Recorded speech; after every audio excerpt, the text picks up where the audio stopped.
Welcome to True Reddit Reads, where real-life stories full of drama and unexpected twists are told in the voices of those who lived them. Today, you'll hear a chilling story about a 20-year friendship where trust, connection, and childhood memories turned into obsession, jealousy, and a plot that nearly cost a man his life. You'll witness how a friendship that seemed unbreakable can become toxic when someone is willing to go to extreme lengths just to control and take over another person's life.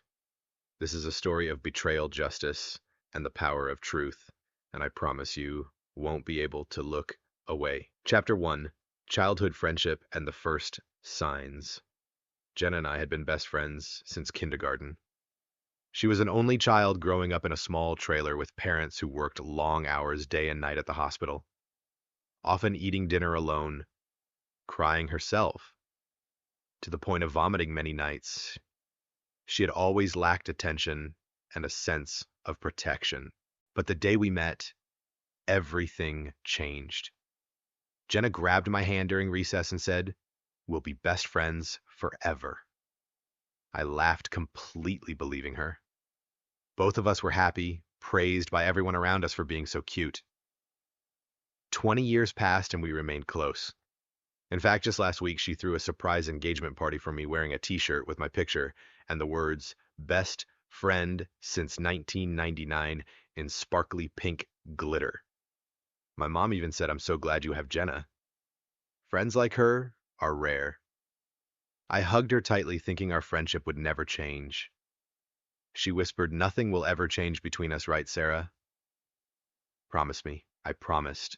Looking back, that was the calm before the storm. Things started getting serious when Marcus and I went out for dinner at a new sushi restaurant. Only 20 minutes after we arrived, Jenna appeared in a black dress, walking alone at the bar. That's when I realized she had been showing up wherever I went for the past 3 weeks.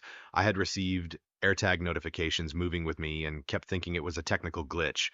When I asked her, she just laughed and said, "Just for safety." "Did Marcus tell you my whereabouts?" But the look in her eyes, maniacal and obsessive, told me something was very wrong. A few days later, I tried setting boundaries over FaceTime. "I love you, but I need you to respect my time with Marcus." She nodded, apologized, and we still said, "I love you." I thought it was over. But that night at 2 a.m., she called, gasping for air, sobbing, and said, "I can't breathe. I think I'm dying." I opened the door, expecting to find her panicking on the floor. But no, she was calmly sitting on the couch watching Vampire Diaries as if everything was normal. "I just need to make sure you're still choosing me," she said. In that moment, I felt a deep unease, but told myself, she's just a little unstable. We've been best friends for 20 years after all. Yes, those 20 years of friendship had once been like a fairy tale, but sometimes even the longest, closest bonds can turn into nightmares you never saw coming. Chapter 2: Stalking Signs and Obsessive Behavior. A few days after that sushi dinner, I started noticing strange details. My phone kept alerting me that an AirTag was moving with me, but each time I checked, I thought it was a technical glitch. Until I looked closely and everything became clear. Jenna had secretly placed an AirTag in my purse during the engagement party. At first, I called her to confront her, but she just laughed her eyes, carrying something unhinged, just for safety. "If Marcus didn't tell me, I'd still know where you were." Once again, I told myself, she's probably just overthinking we've been friends for 20 years after all. But that uneasy feeling didn't last long. She started intruding into every personal moment of my life. One day I went to buy medicine for Marcus at the supermarket, and as I entered the healthcare aisle, I saw Jenna standing there seriously sniffing each bottle, checking carefully. When our eyes met, she silently stared at me, lips moving slightly. "We need to talk." My heart raced. In the days that followed, her behavior became increasingly sophisticated. She knew Marcus's schedule, knew where I usually went, what I bought, even the times I walked our dog Bailey. When I changed coffee shops to avoid her, she was already there before me. When I started taking morning walks instead of evening ones, she ran past with Tom, the single neighbor she had become close to right after getting out of prison. Everything became exhausting, draining. I was barely sleeping, constantly checking the door locks, installing more security cameras, and the feeling of being watched grew more intense. But who would believe me? Everyone thought I was like my mom, prone to panic, excessively anxious. It didn't stop there. Jenna also used social media to manipulate public perception. She created private groups, posted nostalgic photos, and painted me as toxic and controlling. Friends, neighbors, even some family members who trusted her, began looking at me with suspicion. I was slowly isolated as if everything around me was turning against me. Under this pressure, I had to make difficult decisions protecting Marcus throughout his treatment, while simultaneously dealing with Jenna's intricate manipulation. Every step I took was observed, analyzed, and prepared by her to make me seem crazy and out of control. Those 20 years of beautiful friendship had now turned into a dangerous game where the friend I had trusted the most could destroy my life at any moment. Every ordinary moment of the day could become a mental battlefield. Chapter 3: The Wedding Day and the Nightmare. The wedding day arrived, starting like any perfect wedding. The warm atmosphere, music, smiles, and heartfelt blessings made me temporarily forget all the previous worries. Jenna stood beside me as the maid of honor, giving touching speeches about lifelong friendship that brought the entire room to tears.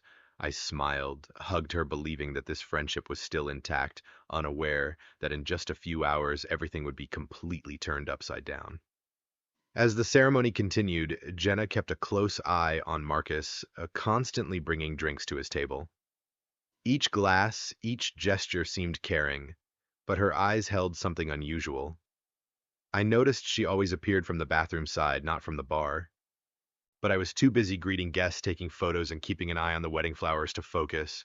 At the exact moment I was talking with my grandmother, Marcus began to show signs of fatigue. He faltered during the first dance, stammering, "Sarah, I'm not okay." His face turned pale, sweat dripping down his temples. Then Marcus collapsed onto the floor, convulsing, his eyes rolling back. I saw nothing but white. My heart felt like it stopped. Jenna appeared immediately, hugging me tightly and whispering, "I'm here, darling. I'll always be here." Her voice was so eerily calm it sent shivers down my spine. In that moment, I realized she was no longer just a concerned best friend. She was someone who had planned this in advance. People around panicked, screaming to call 911. When the medical team arrived, I almost fainted as the bartender revealed that Jenna had personally poured all of Marcus's drinks. She had even told them she wanted to add something special for the celebration. My entire body went cold. I turned to look at her and saw her smiling, tilting her head as if to say, "He was going to take you from me, but now it's just us." When I tried to push her away, she squeezed tighter. The police had to intervene, dragging her out of the reception hall, while she screamed about eternal friendship and claimed that one day I would be grateful to her. Marcus was rushed to the hospital where doctors found anticoagulants in his blood.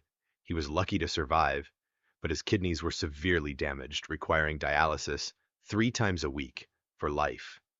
In just a few minutes, a joyful day turned into a nightmare.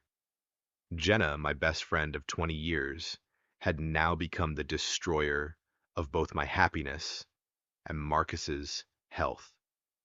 She was arrested and detained, but I knew that with a mindset like hers, a few weeks in jail would not extinguish her intent to possess me. Sitting in the hospital waiting room, I looked at the clock 3 days after the attack Jenna had posted on Facebook, and everyone still believed she was the victim. Yeah, I felt like the world had turned against me, and I was standing in the middle of a battle, not only protecting Marcus, but also struggling to maintain myself against the intricate manipulation of a lifelong best friend. Chapter 4: When the Nightmare Continues After Prison. Jenna was only in jail for 2 weeks. They said it was due to overcrowding and her good behavior. But in my head, I knew she wasn't good in the slightest. During that time, the only thing on her mind was how to get back close to Marcus and me. 3 days after Marcus had stabilized following the poisoning, I sat in the hospital waiting room, eyes glued to the clock. Everything was silent, but in my chest, anxiety was constant. Scrolling through Facebook, I saw a post from a mutual friend on Jenna's wall, "Welcome home," with a heart emoji. Looking at the timestamp, it had just been posted 2 hours ago. My hands shook as I took a screenshot immediately. The next morning, I went to the pharmacy to pick up new medication for Marcus. As I stepped inside, I froze. Jenna was there inspecting each bottle, sniffing every type of medication, meticulously checking every detail, as if nothing could escape her notice. Our eyes met, and I could read her message loud and clear. We need to talk. I turned and rushed to the checkout, my heart pounding so hard I felt it might burst from my chest. Then my mom texted me, "Could you invite Jenna over for Sunday dinner? She has nowhere else to go, and prison was so traumatizing for her." I stared at my phone in disbelief. The woman who had nearly killed my husband was now being suggested by my mother to come into our home. The following day, I faced a choice that was almost impossible. Marcus had an important kidney appointment at 2 p.m., but at the exact same time, the court called me to file an emergency restraining order against Jenna. Who would take Marcus? I knew he needed me. I chose him. But in that moment, I felt the pressure from every angle: my husband's health, the safety of my family, and the relationship with a best friend I had trusted for 20 years. In the days that followed, Jenna escalated to an even more sophisticated campaign. She moved closer to my house, actively integrated herself into the community, befriended neighbors, attended social gatherings, and hosted parties at Tom's house, the neighbor she quickly became close to. Formerly supportive neighbors now listened to her, gradually believing the version of events she had crafted, that I was the unstable, even dangerous one. Even Marcus's brother was placed in a difficult position. His wife worried, concerned about the impact on their children. And when they reached out, I realized that everyone around me seemed to have been manipulated by Jenna through charm, subtlety, and the weight of our 20-year history. Isolated and exhausted, I had to adopt similar tactics. I created fake social media accounts to monitor anyone supporting her, trying to find out her plans and who she was talking to. The irony wasn't lost on me. I was becoming the version of myself she claimed I was: obsessive, watching, controlling. But I had no other choice. Everything became so tense that every step I took, shopping, going to coffee shops, walking the dog, felt like a battle.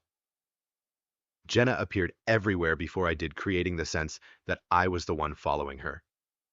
I began to distrust everyone around me: neighbors, friends, colleagues. Anyone could be her ally. In the end, I realized that 20 years of friendship, childhood memories, everything I thought was unbreakable, had now become a weapon against me. Every decision, every action had to be weighed carefully, because even the smallest slip-up could be exploited by Jenna to destroy Marcus and our life. Chapter 5. Life after the poisoning and mounting pressure.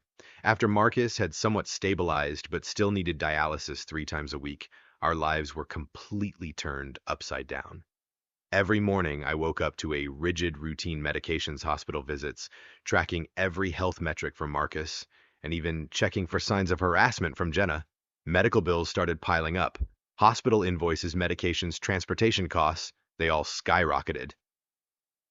$47,000 after insurance was just the beginning. I immediately had to contact a lawyer and put down $5,000 to initiate a civil case against Jenna. On top of that, Marcus couldn't work, and I had to take multiple days off to care for him, which severely affected my own job. The following days were a constant stretch of stress. I'd arrive at the clinic to take Marcus to dialysis, only to find Jenna there ahead of me, talking with the nurses, asking detailed questions about medications and schedules. She still acted concerned, but deep down, I knew exactly what she was doing: collecting information to continue controlling me. At home, Jenna quietly manipulated everything. She started dating Tom, the neighbor, who had helped me with gardening, and used that relationship to weave herself deeper into the community. Social gatherings, tea parties, book clubs. She showed up everywhere, painting the image that I was the difficult, controlling, even dangerous one. Neighbors who had once supported me now looked at me with suspicion, all because of the story she had carefully crafted. The tipping point came with Marcus himself. He began asking questions about Jenna's actions, about what I was doing, and whether I was overreacting. I realized that even the person I loved most was put in a difficult position because Jenna had manipulated everyone around us by creating a false version of me. I knew I had no choice but to watch and gather evidence, just as she had done with me. I created fake social media accounts, secretly monitored Jenna's activities and her supporters, trying to anticipate her moves in order to protect Marcus and myself.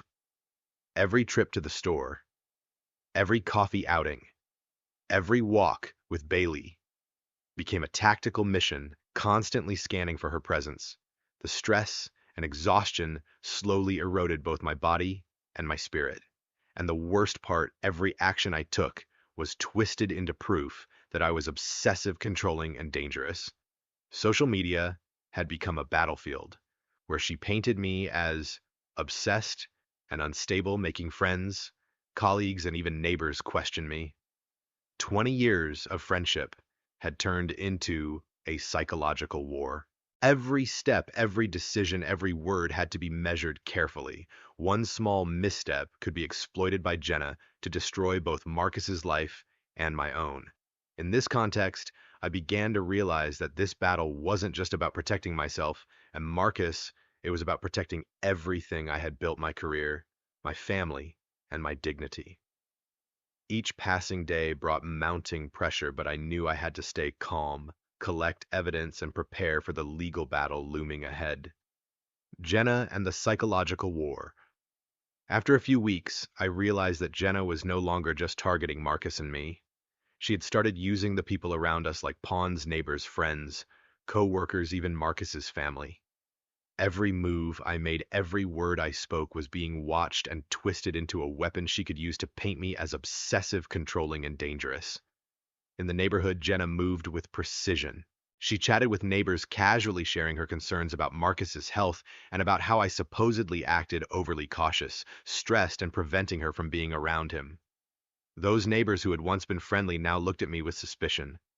I felt as though the whole world was turning against me, believing the version of the story that she had meticulously crafted. Meanwhile, Marcus struggled with his new health reality: 3 dialysis sessions a week, and I was practically living at the hospital, monitoring every dose of his medication, tracking his heart rate, his weight, and every tiny change. Time off work and medical costs were wreaking havoc on our finances. I had to manage everything from doctors to lawyers to keeping tabs on Jenna's actions. Jenna never missed a chance to manipulate Marcus. She sent messages, made missed calls, and even showed up at his treatment center pretending to be concerned, helpful, but in reality, she was sowing seeds of doubt in Marcus's mind. Every action I took was twisted into proof that I was controlling, overly strict, and engaging in emotional abuse. Social media became another battlefield. Jenna crafted posts and stories, posting moments where I could be misinterpreted, or even edited clips, shifting attention and sympathy toward herself. People looked at these snapshots and gradually believed that I was the unstable one while she was the innocent, caring victim. Even when I tried to explain myself, my words seemed to backfire. She orchestrated events, parties, and gatherings to pull others into her sphere of influence. Anyone who had supported me before now had to hesitate. Who should I trust? Who should I listen to? This mental isolation and constant stress left me drained, almost completely exhausted. The worst part was that it wasn't just Marcus and me being harmed. Those closest to us, like Emma, Marcus's daughter, were being drawn into the storm. She saw Jenna as a caring figure, a positive role model, while I was cast in a negative light. I knew I had to protect Marcus and everyone around us from this sophisticated psychological warfare, but I felt like I was running out of allies. Over the following weeks, I began developing a strategic plan, documenting every piece of evidence, photos, messages, videos, and any suspicious behavior by Jenna. I realized that I had to transform myself from a victim into the one controlling the battle. If I didn't, Marcus and I would be completely destroyed, mentally, emotionally, and physically, by her relentless tactics. Chapter 7: Legal Strategy and the Battle of Wits. Once I realized the full extent of Jenna's danger, I knew that isolated actions wouldn't be enough. I had to prepare a comprehensive lawsuit, a solid legal strategy to protect not just Marcus, but myself as well. I began by collecting every piece of evidence, messages, emails, photos, videos, every suspicious interaction Jenna had over the past several months. I tracked her movements, noting the times she appeared at places Marcus frequently visited, and even the little posts she made on social media to make it seem like I was the one stalking her. Every detail could serve as proof of her deliberate, systematic behavior. Marcus also got involved, quietly recording every unusual appearance or manipulative act from Jenna. He kept a secret folder containing all data from AirTag schedules and warnings I hadn't even noticed. I felt both anxious and grateful he was doing everything he could to protect us. I reached out to our lawyer, who advised me to systematize all the evidence surveillance footage from the wedding receipts for antifreeze purchases, Jenna's journals, and even messages showing her intentions before harming Marcus. I understood that a case based solely on feelings or verbal accounts would be difficult to win in court. I needed a complete, clear, undeniable picture. Meanwhile, Jenna continued her sophisticated games. She spun false stories, sent them to everyone around us, casting me as the obsessive one and herself as the victim. People started to doubt me, and the pressure from the community only strengthened my resolve to gather indisputable evidence. I began categorizing every piece of data: photos, videos, texts, chemical purchase records, and even surveillance logs. Each item was carefully noted, time-stamped, and geolocated so that it could later be presented logically in court. I knew this would be a long game of strategy, and thorough preparation would be the key to victory. During this process, I also documented the impact of Jenna's actions on Marcus and our family, the physical pain of dialysis 3 times a week, the psychological toll, social pressure, and the isolation from friends and community. Every detail was meticulously recorded to prove that Jenna's behavior was not just harassment, but had real, serious consequences. Finally, I sent everything to our lawyer, who began preparing the lawsuit, drafting presentations for court, and organizing all evidence chronologically. Every step, from verifying antifreeze purchases, tracking Jenna's movements, to documenting her false narratives, was arranged to form a clear, intentional chain of actions that could not be denied. I felt tense, but determined. This battle wasn't just about justice. It was for Marcus, for myself, and for anyone else who could become a victim if she continued unchecked. And things were gradually coming into focus, and I knew the next step would be to bring everything into the light before the court and the public. Chapter 8: The Trial and Pressure from All Sides. The day of the trial finally arrived. I stood outside the courtroom, staring up at the long steps leading, and my heart pounding. Marcus sat beside me, looking worried, but somehow calmer than I felt. We both knew this was the moment where a single mistake could change everything. From the very start, the pressure was on me. Half the community believed Jenna was the victim, the other half sided with me. Gossip, social media comments, and suspicious glances from neighbors made the atmosphere heavier than ever. I had to stay calm, focus on the evidence, and not get swept away by the negativity around us. When the trial began, the prosecutor's attorney detailed Jenna's actions, buying antifreeze before the wedding, surveillance videos from the event, messages revealing her intent to harm Marcus, and even journals tracking her behavior over months. Each piece of evidence was presented step by step, from her premeditated plans to the actual consequences, and the courtroom seemed to fall silent as the full picture emerged. Jenna's defense lawyer immediately pushed back, highlighting her mental health, childhood traumas, and arguing that her actions were impulsive mistakes in moments of lost control, not deliberate intent to harm. But every argument faced concrete evidence: antifreeze receipts, wedding videos, and Marcus's medical records. Marcus was called to testify, exhausted, needing breaks to take medication and monitor his heart. He nonetheless recounted every detail: the fatigue, the nausea during the wedding, the prior signs he had noticed. His testimony was deeply moving, bringing many in the courtroom to tears and evoking sympathy for the pain and helplessness he had endured. Other witnesses were brought forward as well: bartenders, nurses, neighbors, and even some old friends who had observed Jenna's unusual behavior. Each testimony reinforced the systematic, deliberate, and dangerous nature of her actions. The hardest part for me was keeping my emotions in check, recounting everything with a neutral tone so the jury would not suspect bias. Every detail, from Jenna's glances during the wedding, the way she approached Marcus, to her manipulation of others through social media, had to be presented logically clearly and backed by evidence. Outside the courtroom, the pressure from the community did not ease. Reporters, social media, and public opinion were all watching. Every comment, every piece of gossip could influence the jury. I felt the tension like a mental battlefield where victory relied not just on evidence, but on the ability to control emotions and build trust. Yet every piece of meticulously prepared evidence, receipts, videos, journals, witness statements, gradually painted the full picture, revealing Jenna's malice and calculated intent. I knew this was the decisive moment where justice had to prevail, and the truth would finally be laid bare for everyone to see. Chapter 9: The Climax and the Truth. That day, the air in the courtroom was so heavy, it felt like you could cut it with a knife. I sat next to Marcus, his hand gripping mine as if to give me a little strength. Every eye was on Jenna, someone who had been my best friend for 20 years, now standing across from me in a criminal trial.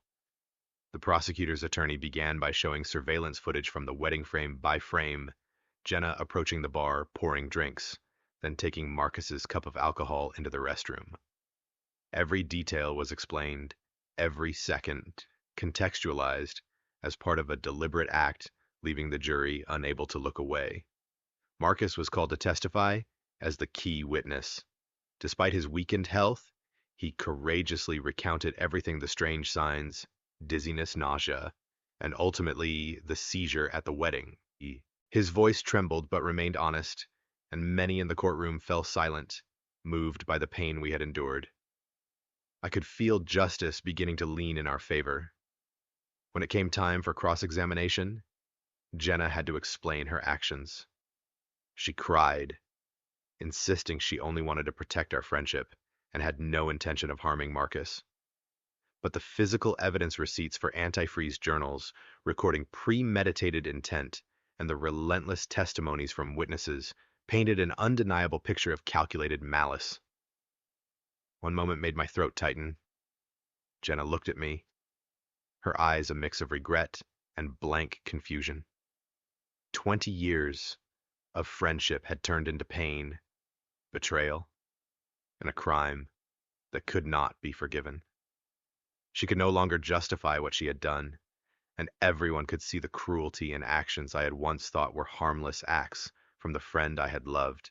Jenna's defense lawyer tried to emphasize mental health issues, but as forensic experts and witnesses detailed the consequences of Marcus's poisoning, kidney failure, thrice weekly dialysis, long-term health impact, the argument nearly fell apart. The jury could see the harsh reality, not a story of accident or innocent mistake. As the trial neared its conclusion, the prosecutor stressed this was no accident. It was deliberate, premeditated, aimed at harming another out of jealousy and control. Every detail, from purchasing chemicals, planning ahead, to manipulating everyone around her, was laid out clearly. Finally, the decisive moment came.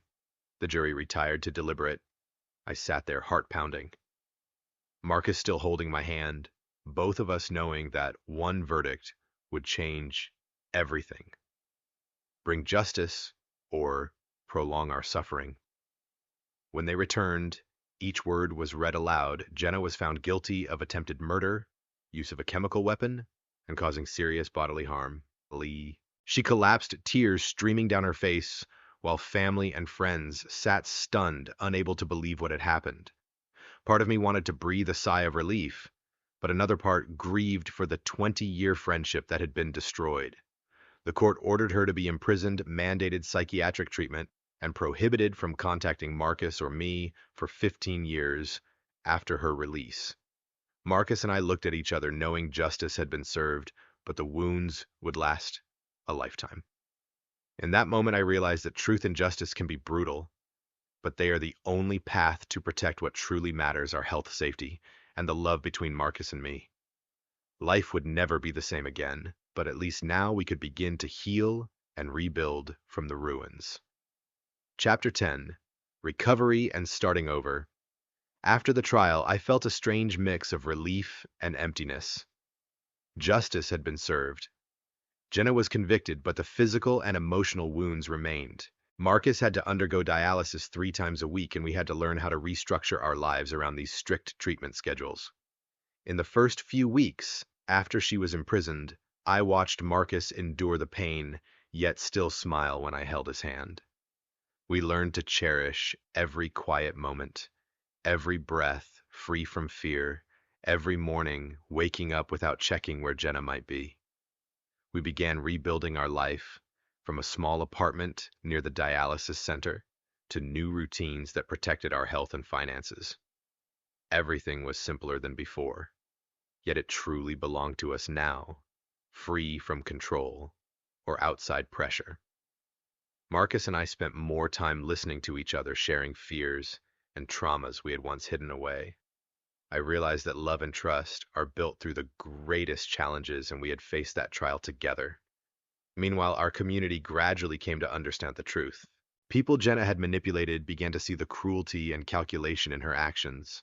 Some friends and neighbors returned apologizing for having doubted me, while others maintained distance, still affected by years of psychological pressure. Time passed, and Jenna started the court-mandated psychological treatment. Reports from her facility indicated she was slowly beginning to recognize her mistakes and controlling behavior. This could not erase the past, but at least there was a chance for her to face it and change. Marcus and I decided not to return to our old life, but to build a new rhythm, one where health, love, and safety were our top priorities. We planned small, meaningful activities and devoted more time to each other. Every day, however ordinary, became a step forward in the healing process. 2 years later, we received a letter from Jenna's treatment center. She was still haunted by the past and still concerned about me, but now it was managed within legal and medical boundaries. I took the letter to the beach, where we had once built sandcastles together as children, and burned it in the fire, watching the ashes scatter with the wind. Marcus stood beside me, his hand on my shoulder, and this time there was no fear, only peace. We knew life would never be perfect. Marcus would continue treatment, and memories of Jenna would linger. But now, we lived in truth, with love, trust, and strength drawn from what we had endured. The battle was over, and we still had each other, ready to start again from the ruins. And that's the full story, from the sweet memories of childhood to the terrifying events on the wedding day, and the struggle to uncover the truth and protect the ones we love. Remember, friendship and trust aren't always safe. Sometimes the person you trust the most can be the one who causes the deepest harm. But justice, patience, and true love can still prevail. If this story moved, you make sure to like, share, and subscribe to True Reddit Reads so you won't miss more real chilling and emotionally gripping Reddit dramas. Have you ever had a friendship or relationship that you thought would last forever, only to be betrayed? Share your story in the comments. Sometimes these stories help others recognize danger and protect themselves.